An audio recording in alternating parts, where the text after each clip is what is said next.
On continue avec le Oshozen Tarot. Allez, écoutez-moi, s'il vous plaît.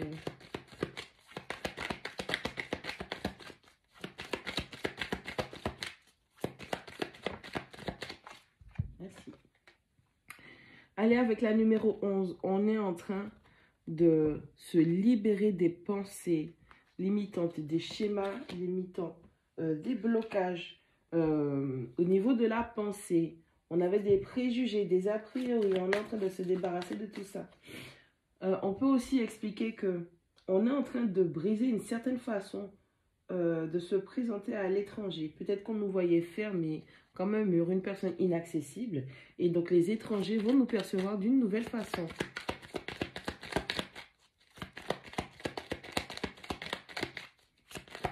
On avait aussi du mal à aller vers justement les étrangers. Et du coup, ces pensées limitantes, on les détruit. On enlève ces blocages.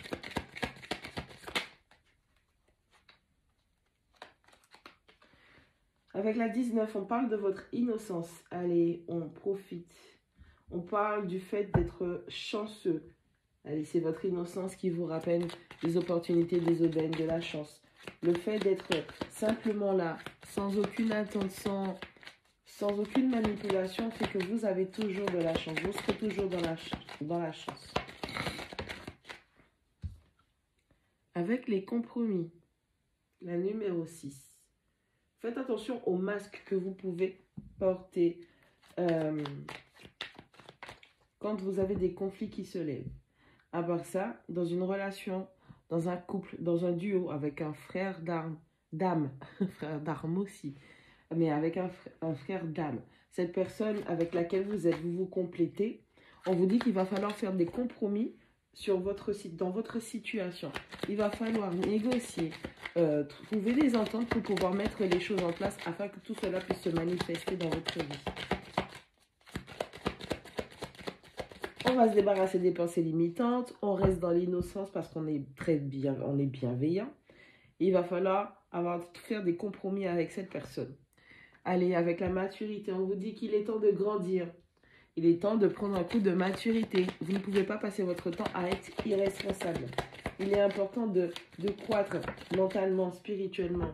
Il est temps de comprendre ce qui se passe autour de vous.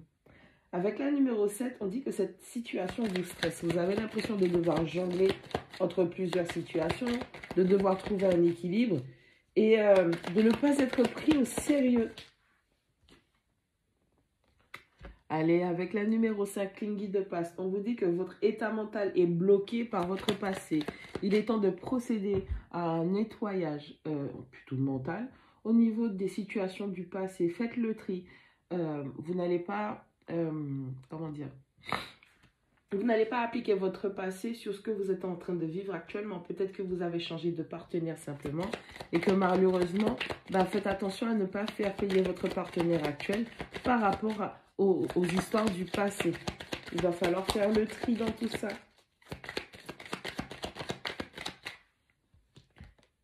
Avec la numéro 7, on vous parle de patience. Allez, ça prend du temps de mettre les choses en place. Ça prend du temps aussi pour pouvoir récolter.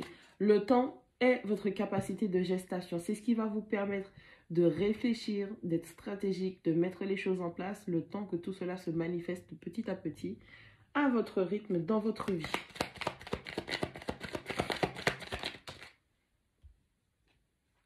Avec la numéro 9, on vous parle de la récolte.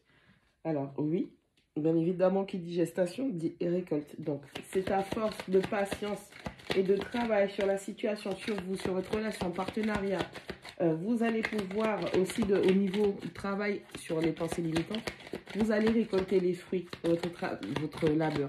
Vous allez pouvoir voir que vous êtes arrivé à la fin d'un cycle et que c'est le moment de récolter tout ce que vous avez semé. Avec la carte Slowing Down, on vous demande d'y aller doucement, pas à pas. N'allez pas trop vite. Peut-être que vous êtes trop pressé. On vous demande de ralentir le pas. En tout cas, on vous demande de diminuer la cadence. Prenez le temps. Vous avez besoin d'un temps d'adaptation et de compréhension par rapport à ce qui se passe. Avec la numéro 1, l'existence, on vous demande de profiter de votre vie. On vous demande d'apprécier votre vie, d'apprécier la beauté de votre vie. On vous dit d'exprimer votre singularité, qui vous êtes, votre authenticité, sans faux semblant, sans faire de masque. On vous demande de vous reconnecter à vous pour revenir à votre vraie nature. Vous devez enfin exprimer qui vous êtes réellement.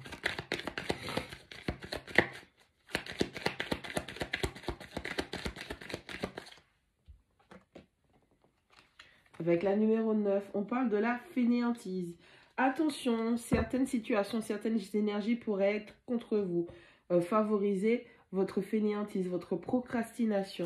Attention à ne pas abuser. Vous pourriez laisser des occasions d'avancer passer sous votre nez. Vous pourriez manquer des opportunités à cause de votre fainéantise.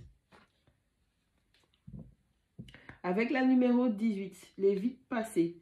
Allez, on est dans une reconnexion. On est en train de se libérer de certains schémas karmiques. On est en train de comprendre que il y a un travail qui avait commencé à être fait. Pardon. Il y a un travail qui avait commencé à être fait et que vous êtes en train de... Vous êtes dans la continuité de ce travail. Vous êtes dans la continuité de ce travail et vous allez comprendre que ça ne sert à rien de résister. Il vaut mieux avancer doucement avec un pas sûr et ferme plutôt que d'avancer trop rapidement et de se louper ou de louper le coche. On a une grande maturité, une prise de conscience qui arrive par rapport à tout ça. C'est ce qui va débloquer certaines récompenses. Alors, ce sont des choses que vous aviez déjà mises là avant même votre incarnation pour votre contrat. Vous allez devoir faire des compromis dans une relation et faire preuve de patience pour pouvoir manifester les bonnes choses. Mais attention à la fainéantise ou au fait de procrastiner, de ne pas mettre ses projets en route. On vous dit d'avoir le cœur le plus pur que possible pour pouvoir séparer votre passé de votre présent. C'est ce qui va vous permettre de mieux incarner votre vie à l'instant. On vous demande de vivre à l'instant. C'est bien de préparer l'avenir, d'avoir certaines projections, mais c'est bien aussi de vivre présentement et de prendre conscience de ce que vous traversez. Allez, on a des pensées limitantes qui nous rendent un petit peu schizophrènes. Il faut trouver un équilibre. Mais c'est parce que vous avez des pensées limitantes. C'est parce que vous pensez que c'est comme ça que l'on vous voit ou que l'on vous perçoit. Attention à vos projections. Attention à la self-réflexion que vous faites. Si vous voulez que les autres vous prennent au sérieux, si vous voulez que d'autres personnes puissent apprécier votre maturité, votre sagesse, votre compréhension, votre innocence, il faut d'abord que vous compreniez dans ces états que vous avez, que vous possédez. Prenez le temps et faites les choses pas à pas, n'allez pas trop vite.